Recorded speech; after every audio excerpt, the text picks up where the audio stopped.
Ask Reddit. What is the clearest case of living in denial you've seen?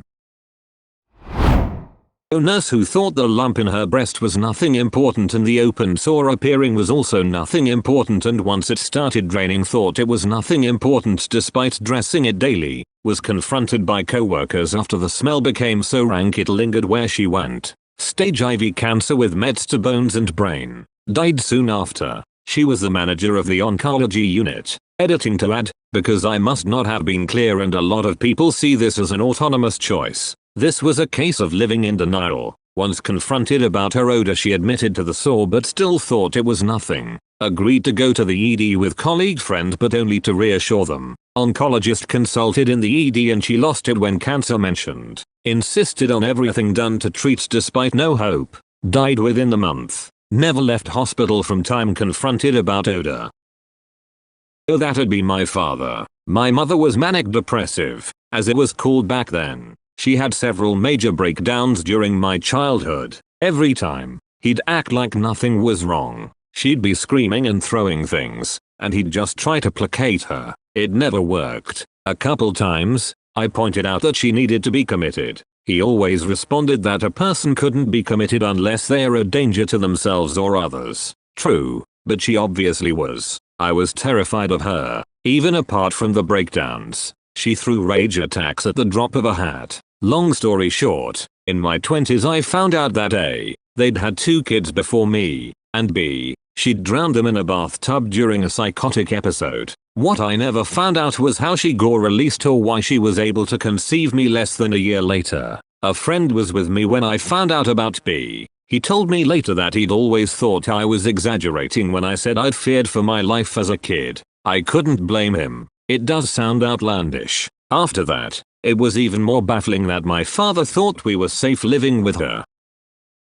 So my sister gets married. Her husband's family are pretty heavy drinkers, and it's the full range of drinks. Beers whenever, mixed drinks, straight hard liquor like vodka, whatever is on hand, and plenty of it. 7 days a week, and all day on weekends, holidays, etc. So her husband's brother, late 20s, hits it a lot harder than even the other people in his family. A full handle of vodka after work every day, kind of hard. 4 or 5 over a weekend, all by himself. So he gets sick, not feeling well, tired, etc. but just puts it down to getting older and maybe not handling his liquor like he used to, but doesn't cut back at all. Once he starts turning yellow, he gets to the doctor, who tells him his liver is shot, full cirrhosis, there's nothing left of it, whatever. He tells the doc he doesn't know why. He doesn't drink any more than the people he knows. It's a mystery, but he'll stop entirely to get put on a list for a new liver. He obviously doesn't stop drinking, doesn't even cut back. Everyone knows it's the drinking and cirrhosis. Billy and his family start calling it cancer. It's cancer, so the drinking has nothing to do with it. So he eventually ends up in the hospital full time because there's no liver for him yet, and his family starts sneaking vodka into the hospital so he can keep drinking. He left the hospital on a slab, and the family starts asking people for money for cancer walks, stuff like that, and not a one of them cut back the drinking at all.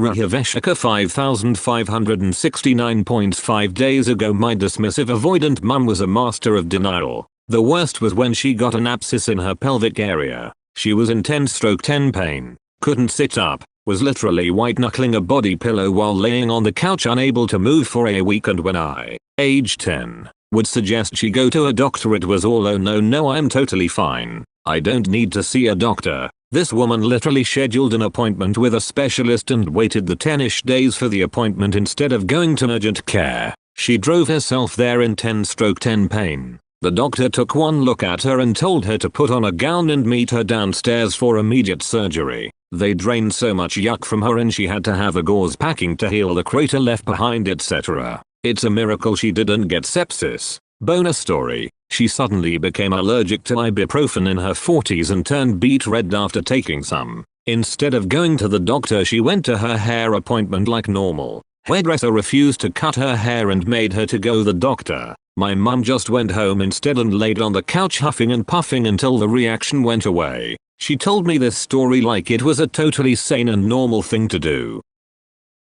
Yo, my sister's daughter is 18, has a very strict diet of yellow or brown foods. Her words, she doesn't eat vegetables or fruit, only chicken nuggets, hamburgers, or fries. She never talks to people, goes apeshit if someone talks too loud, gets overwhelmed easy, and cries if anything changes in her home. Is totally not autistic. Sister refuses to believe she's autistic in the slightest. Edit. When I say she doesn't eat vegetables or fruit, I mean that. She has never once in her life eaten anything green. We went out to dinner with her and my sister once. The restaurant had a bucket of peanuts as an appetizer while you wait for your food. She ate a peanut and my sister was in total disbelief because she never tries new food. My sister has tried to get her to try other foods but she breaks down screaming and crying. My sister is an amazing cook and a professional baker. Any food she makes is amazing. She always has to make dinner and a separate meal for her daughter. Everyone else can eat steak,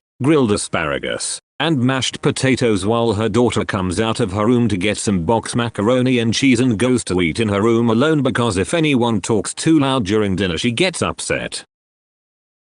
Fortunately my grandfather, both 96, grandmother has severe dementia, can't get out of a wheelchair, in constant agony and barely knows who anyone is. Just sits there occasionally coming out with a memory from her life irrelevant to current conversation, but at least she's not angry or that type of cognitive decline. Grandpa is nearly blind, legs barely work, but his mind is sharp as a tack. He was an army man, and he cannot accept reality or the situation at hand. He refuses help beyond a carer coming in a couple times a week. My grandma will wet herself because he can't help her the toilet. He almost burned the house down the other day if it weren't for my mum happening by to see them and rescue the house from the flames from his attempt at cooking. He can't even think of his poor wife because he himself is bad enough. It's almost abuse by neglect. We don't know what to do. We want him to get a live-in carer, but he goes off on one and cries and manipulates his children into getting his way. He would die before going into a home. And at this rate he's going to kill them both accidentally. But really, what can you do when someone is so stubborn? It's got to be hell to experience, but his sheer refusal to look reality in the face is heartbreaking to watch.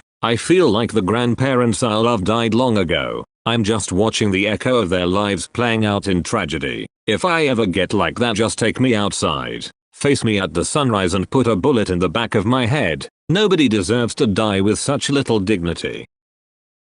The one I'm dealing with right now. My wife's grandmother lives with us, and is probably never leaving. Basically we moved to my wife's hometown so we could have her grandmother stay with us for a couple months while the basement of her house was renovated so she could live down there. Her and stairs are no longer a good fit, and she wanted the basement to be redone so she could continue to live as normal life as possible. Her son, my Phil, and his wife also live in the house, so plan was basement first, and then the other floors, cause why stop at one floor? Grandmother comes and starts staying with us, and 2 months turns into 3, 3 into 4, and so on. Turns out Phil did not hire a contractor, he had his construction buddies doing everything, which meant he didn't need permits for anything, which is how a year and a half went by. He also decided, cause he's a fucking nitwit, to do the first floor, and not the basement. So at the year and a half mark they finally had the first floor done, along with new siding for the house,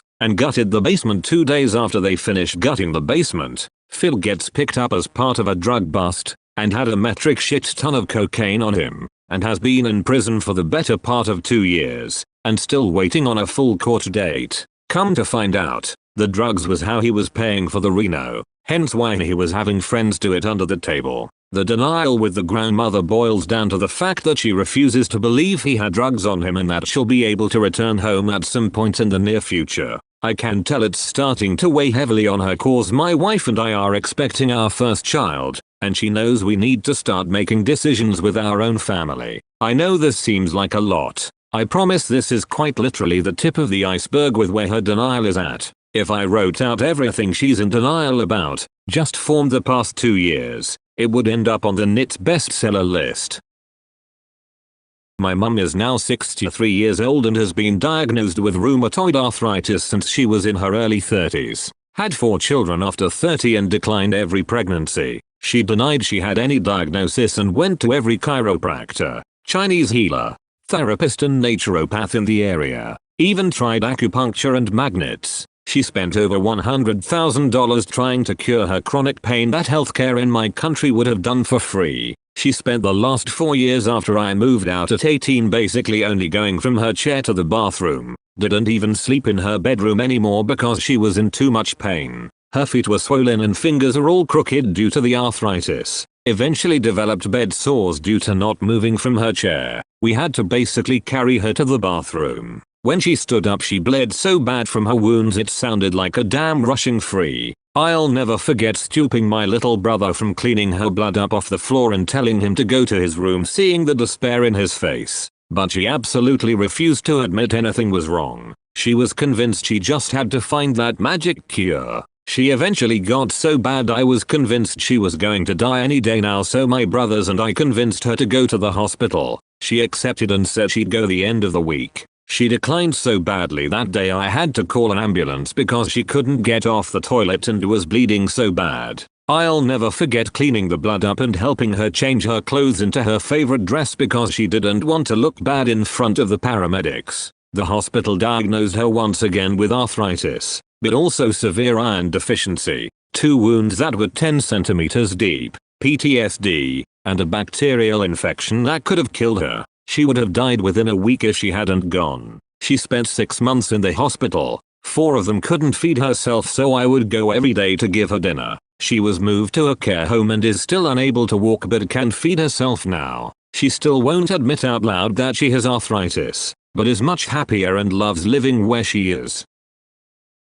Go my nana over the past couple of months. For context, she is the most selfish person I've ever met in my life and I'm convinced she has some sort of sociopathic disorder because it's not normal. My grandpa passed away on Wednesday from terminal cancer. I'm not super close to him, so honestly I'm not really affected by the whole situation. We've known for months that he's terminal. It's not been a sudden thing. My dad, his son, and an only child, basically found out today that they had prepared basically nothing for his death. Had not talked about a funeral. Had not taken measures to make the transfer of assets to my nan any easier. Not told my nan where any of his important documents are. Nothing. She didn't even know whether he wanted to be buried or cremated. My nan has basically been in denial this whole time. Anytime my dad tried to bring anything up with my grandpa she would shush him and tell him not to talk about it. She's been carrying on as if everything is normal. To the point she was getting mad at my grandpa for not eating properly and sleeping a lot.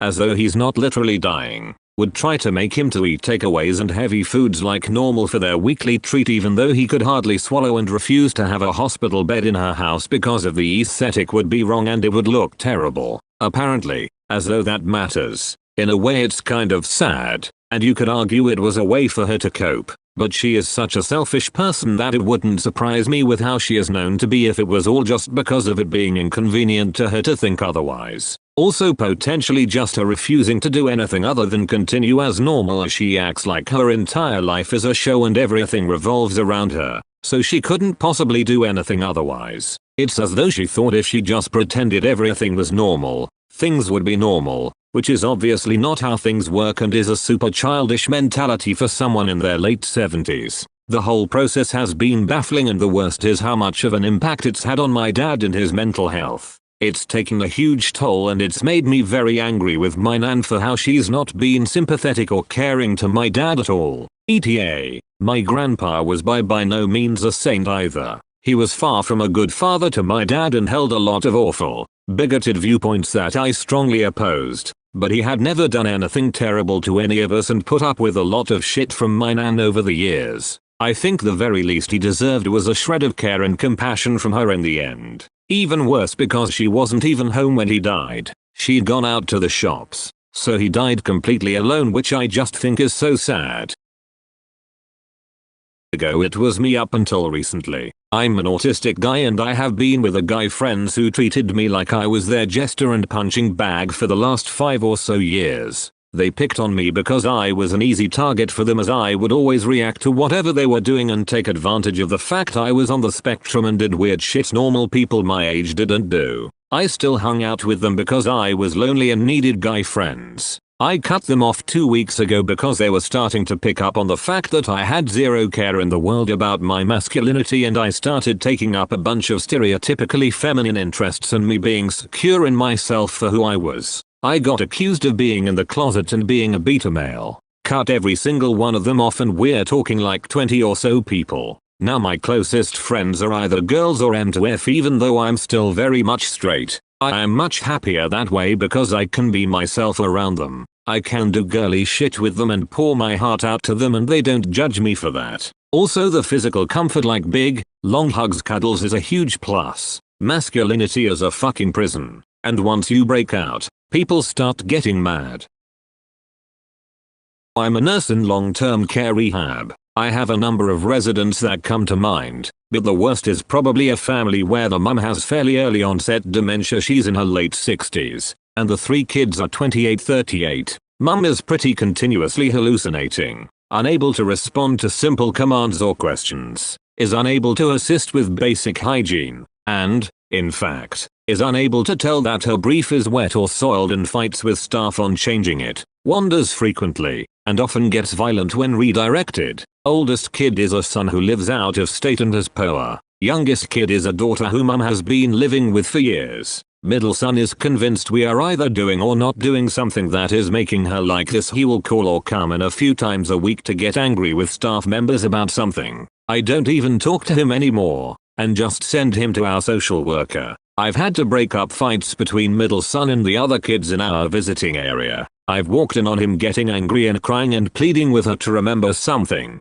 etc. Everything seems to boil down to if you nurses just did X, then mum could move back in with my sister, and everything would be fine. I highly doubt this guy gave any useful support to his sister when mum was there. I want to feel sorry for this guy, but he's clearly a toxic jerk to his angel of a sister. So, overall, though, I would say about half our residents have some level of when I can fix the problem that got me here, I'll go home and things will be fine. When the problem that got them there is something like I can't walk or end stage COPD.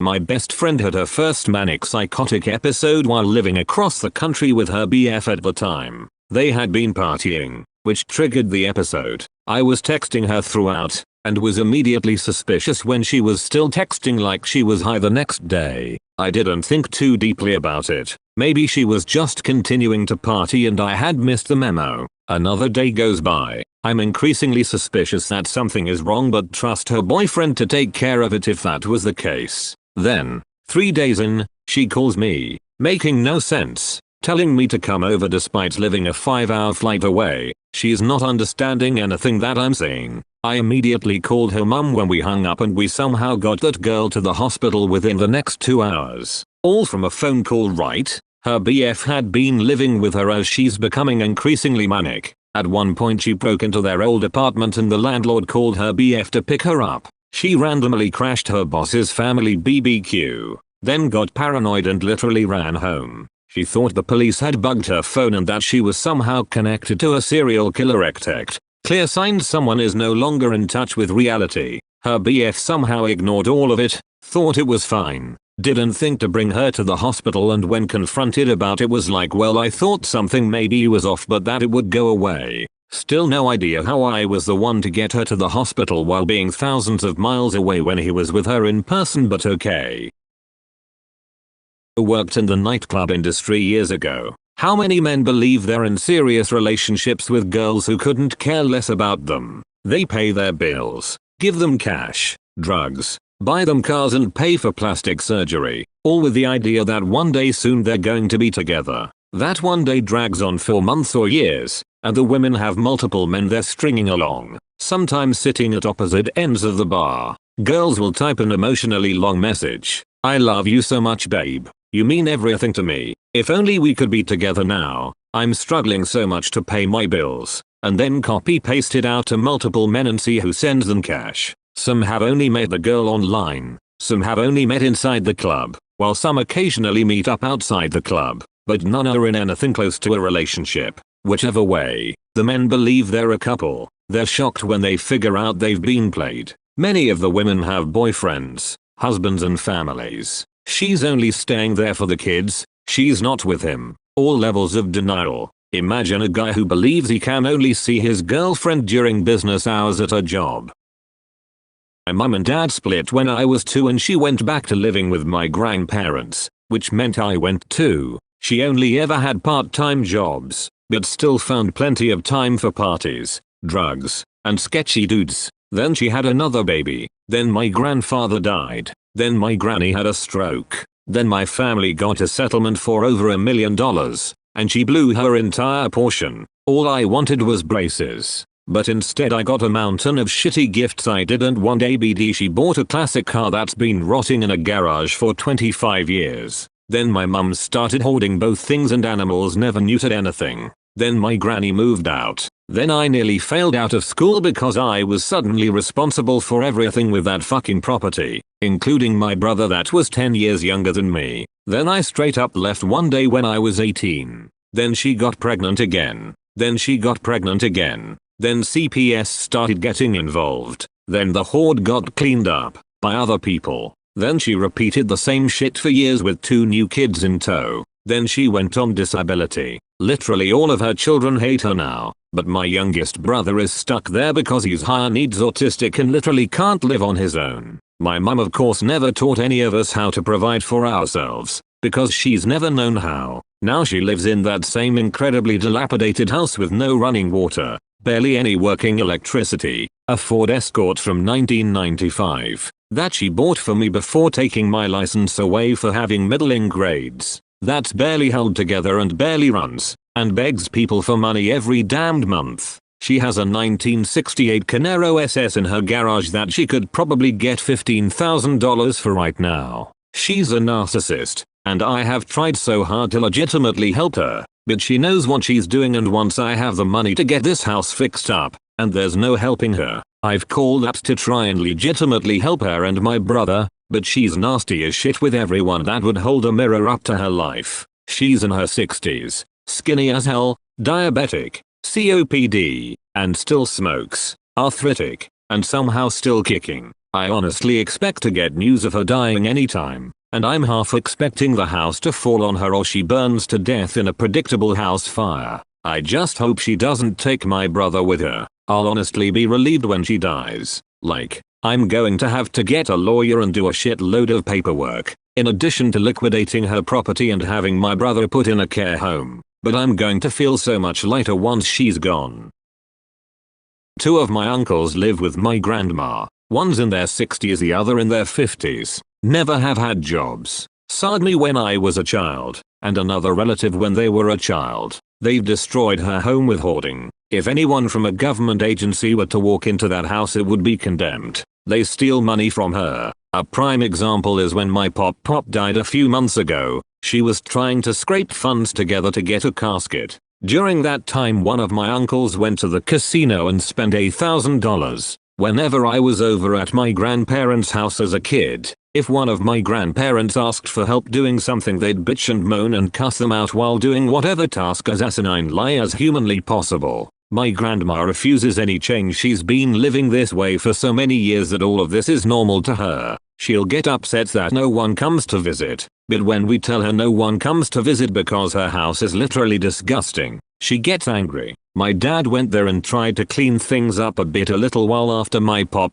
died also. He rented a huge dumpster. He tried to get my uncles to help. One sat on his ass and did absolutely nothing. One took out only 1 bag of garbage, then also sat on his ass and did nothing. My dad was throwing things away, making good progress, but my grandma was upset. BC things can be washed. He was throwing away shirts that had been on the floor for God knows how long, covered in mouth poop, covered in trash. My grandma literally ripped the shirt out of his hands because she wanted to wash it. It shouldn't be thrown away. That was the last straw for my dad. He just left after that. My family has been saying for years she needs to kick my uncles out. She won't do it. Never has pressed charges either. It's sickening to me because my uncles know that my grandma won't change. They're just gonna keep taking advantage of her until she dies. My mother observed for years my 4 years older brother abusing me physically. It started when I was 7 and never ended. He locked me into a closet for many hours and threatened to kill me if I told. I always told. My mum told me to stop being a tattletale. The abuse graduated to choking and eventually, he showed he preferred one method, shoving me into a hamper, always upside down, and sitting on top. I'd black out from lack of oxygen and wake up splayed out on the floor, alone. He punched and kicked me in the stomach and it wasn't uncommon for me to walk around with 2 black eyes. This went on until he tried to kill her and was sent to live with my father. To this day, I'm sure he is a sociopath. He's always threatened to murder us and then skullfuck us after. He's now 47 and I am 43. He's dying slowly of congestive heart failure now from decades of cocaine crack use. My mother continues to sing his praises and tell me I'm not a good sister because I stay away. She made it my job to look after his emotional well-being as well as her own. When I was about 6, I still suffer from PTSD from the things he's done to me. There was also incest running rampant through both sides of the family. He recently started showing interest in my daughter, which is when I finally cut all ties. No one ever did a great job concealing their behavior, but she turned a blind eye to it and blames all of my brother's fault on the demon that she claims takes control of him. He apparently is totally innocent because he's been baptized, so this makes him a victim of the devil. He's a clear sociopath, but she calls me a liar and says I'm disloyal to the family. This has decimated my own self-esteem in profound ways. She'll go to her grave believing I'm a bad person for trying to protect myself and that her son is nothing more than a misunderstood victim.